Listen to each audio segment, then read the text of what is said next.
Domin samun labarai da faɗakarwa da tarihin magabata, ku danna mana subscribe domin samun shirye-shiryenmu idan mun ɗora. Assalamu alaikum wa rahmatullahi ta'ala wa barakatuhu. Barkanku da sake saduwa a cikin wannan shirin namu na farin wata TV. Idan yanzu ne farkon shigo ka cikin wannan channel ɗin tamu mai albarka, ka danna mana subscribe sannan ka danna mana alamar ƙararrawa domin samun shirye-shiryenmu idan mun ɗora. A cikin labaran namu za ku ji cewa shugaban Najeriya Bola Ahmed Tinubu ya zama sabon shugaban ƙungiyar ƙasashen 'yan Afirka ta ECOWAS daga Yahaya Umar. Shugabannin ƙasashen yammacin Afirka da suka gudanar da taro yau Lahadi a birnin Bissau sun zaɓi takwaransu na Najeriya Bola Ahmed Tinubu a matsayin sabon shugaban ƙungiyar domin jagoranci na tsawon shekara guda. Bayan da Umaru Sissoco Embalo na Gini Bissau ya kawo ƙarshen wa'adin shugabancin ƙungiyar ƙasashen yankin wato ECOWAS. Idan za a iya tunawa, ko tsohon shugaban Najeriya Muhammadu Buhari ya riƙe wannan mukami na shugabancin ECOWAS daga shekara ta 2018 zuwa shekara ta 2019. Lura da yadda ake karɓa tsakanin ƙasashen mambobin ƙungiyar, kaɗan daga cikin nauyin da ke kan duk wani shugaban ƙungiyar ta ECOWAS shine tabbatar da sasanta duk wani rikici da ya taso tsakanin mambobin ƙungiyar ta hanyar haɗa kai da shugaban hukumar gudanarwar ƙungiyar, baya ga tabbatar da bin dokoki da tanade-tanaden ƙungiyar tsakanin mambobinta. A nan kuma za ku ji cewa kwamandojin Boko Haram sun miƙa wuya ga sojoji bayan sun tsira daga harin ISWAP. Daga Baba Waziri, kwamandojin Boko Haram sun miƙa wuya ga sojoji bayan sun tsira daga harin ISWAP. Rahotanni sun ce Malam Ali, babban kwamandan Boko Haram, da Bunu Umar, kaftanarsa, sun miƙa wuya ga dakarun Operation haɗin kai a Borno. A cewar Zagazola Makama, wani mai sharhi kan yaƙi da 'yan tada ƙayar baya, ya ce sun miƙa wuya ne biyu bayan wani samame da ƙungiyar IS ta yi a maɓoyarsu a ƙaramar hukumar Bama a ranar 5 ga watan Yuli. A yayin harin, Zagazola ya ce an kashe mayakan Boko Haram da dama, ciki har da mata da 'ya'yansu. An ce Ali ya ajiye makamansa ne saboda fargabar kawar da su a fagen daga. A farkon watan Maris, jaridar The Cable ta rawaito yadda ƙungiyar ISWAP ta kashe mayakan Boko Haram sama da 200 a wani gwamurzu da suka yi a yankin Gudun Bali da ke Borno. Mayakan na ISWAP sun kai hari kan ɗaruruwan 'yan Boko Haram da iyalansu.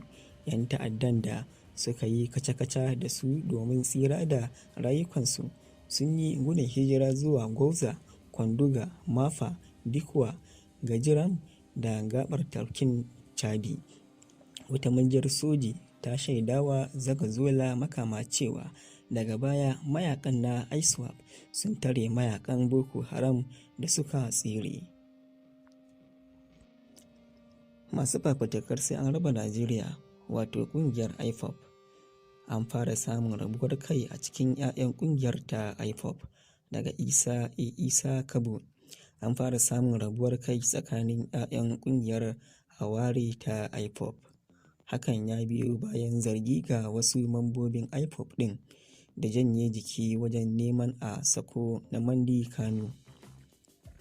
A shekarun baya, wasu daga cikin magoya bayan Nnamdi Kanu a jihar Anambra sun tsaya kai da fata wajen ganin an saki shugaban ƙungiyar masu fafutukar a kafa ƙasar ta Biafra. Sai dai rikici ya ɓarke tsakanin 'ya'yan ƙungiyar ta IPOB, inda suka fara jifar juna da zargin mutuwar gwiwa da nuna gazawa wajen ganin a sako jagoran nasu wato Nnamdi Kanu. A nan kuma za ku ji cewa a karon farko a duniya an rantsar da ɗan luwaɗi a matsayin shugaban ƙasar Latvia.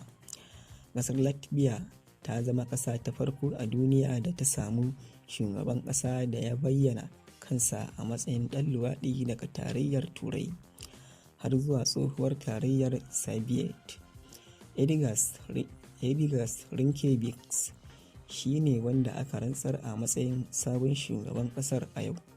A shekarar ta 2014 ne Mr. Rinkeviich ya fara fitowa fili ya bayyana kansa a matsayin ɗan luwaɗi, kuma ya yi fice wajen kare 'yancin masu auren jinsi tun fil azal, ko da yake an sha samun su da dama da ke riƙe muƙamin gwamnati a Turai, amma wannan ne karon farko da aka samu ɗan luwaɗi a matsayin shugaban ƙasa. Hukumar yaƙi da shan miyagun ƙwayoyi da safararsu wato NDLEA ta kama jami'an coci 2 kan zargin safarar miyagun ƙwayoyi. Hukumar da ke yaƙi da sha da fataucin miyagun ƙwayoyi NDLEA ta ce ta kama jami'an coci 2 kan zargin safarar miyagun ƙwayoyi a birnin Warri na jihar Delta. Hukumar ta NDLEA ta ce mutum biyun, waɗanda suka hada da Adewale Abayomi Ayeni mai shekara 39 da kuma Ebifakebina Apil mai shekara 41, na aiki a cocin Christ Mercy Land Deliverance Ministries. Ana zargin mutanen suna da alaƙa da wasu miyagun ƙwayoyi da aka kama har sau 2 a Delta.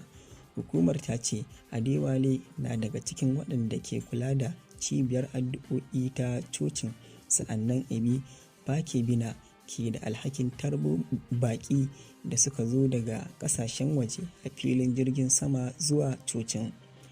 Baya ga haka kuma, NDLEA ɗin ta ce ta kai samame wani kamfani da ake hada wani lemo na kayan maye a Ajake Sagamu, inda har aka kama wani da ake zargi mai suna Adekunle Adekola.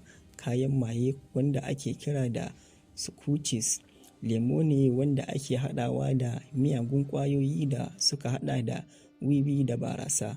Abubuwan da aka gano daga harabar kamfanin sun hada da kilo 10 na wiwi da lita 1,360 na Scooches da lita 20 na codeine da firiza 7 da janareto ƙirar Farmen da kuma tukunyar gas 2 da sauransu, in ji sanarwar NDLEA. Haka kuma hukumar ta ce a jihar Legas ta kama wani mutum mai suna Segun Odeyemi, wanda aka kama shi da manyan buhuna 89 na tabar wiwi nau'in skunk. An kama shi da wiwin ne a cikin wata babbar motarsa, inda nauyin tabar ya kai kilo 3,842. Safarar miyagun ƙwayoyi babbar matsala ce a Najeriya, duk da irin samame da kuma kamen da hukumar ta NDLEA take yi. Ko a kwanakin baya sai da ta kama tirela 2 ta tabar wiwi a Legas, da kuma ƙwayar da za a kai Ingila ta kusan naira miliyan 500. Sabon gwamnan Katsina wato Umar Radda zai ɗauki matasa guda 2,400 domin magance matsalolin tsaro da ke addabar wasu sassan jihar Katsina. Bayan ɗauka da ba matasan horo, matasan za su haɗu da jami'an tsaro domin ƙara samar da tsaro a ƙananan hukumomi 8 da suka sha fama da matsalolin tsaro a jihar. Dalilin ɗaukar waɗannan matasa shine sun san lungu da saƙo na yankunan nasu, don haka za su tallafi jami'an tsaro wajen shiga ko'ina don fatattakar masu aikata asha a cikin al'umma, domin Hausawa na cewa da ɗan gari akan ci gari, cewar gwamnan jihar Katsina Dikko Umar Radda.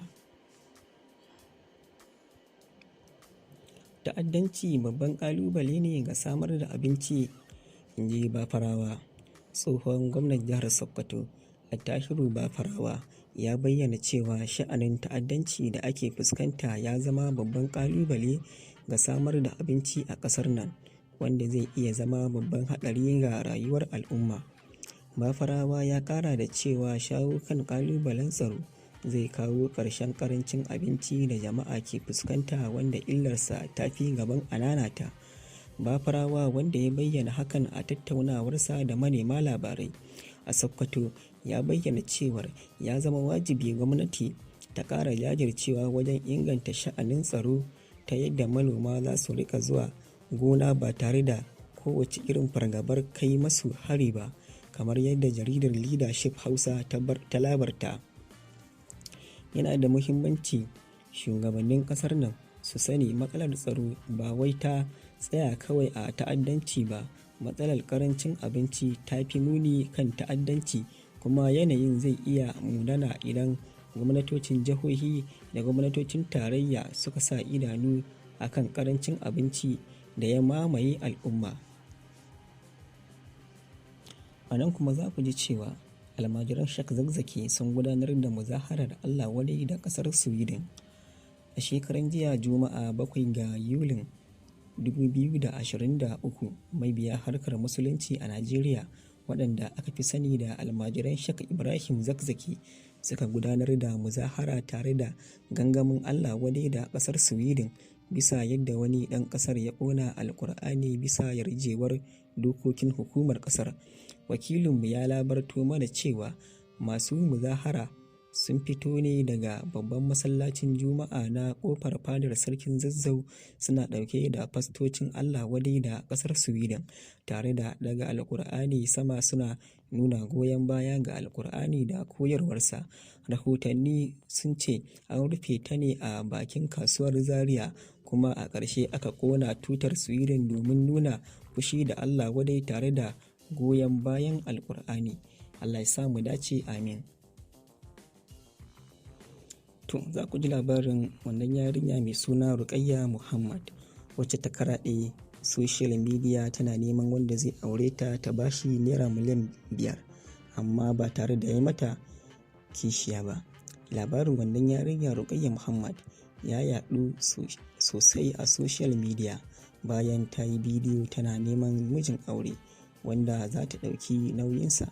Ta ce duk wanda ya amince zai aure ta za ta ba shi kuɗi naira miliyan 50 kyauta da gida da kuma mota, amma da sharaɗin ba zai mata kishiya ba.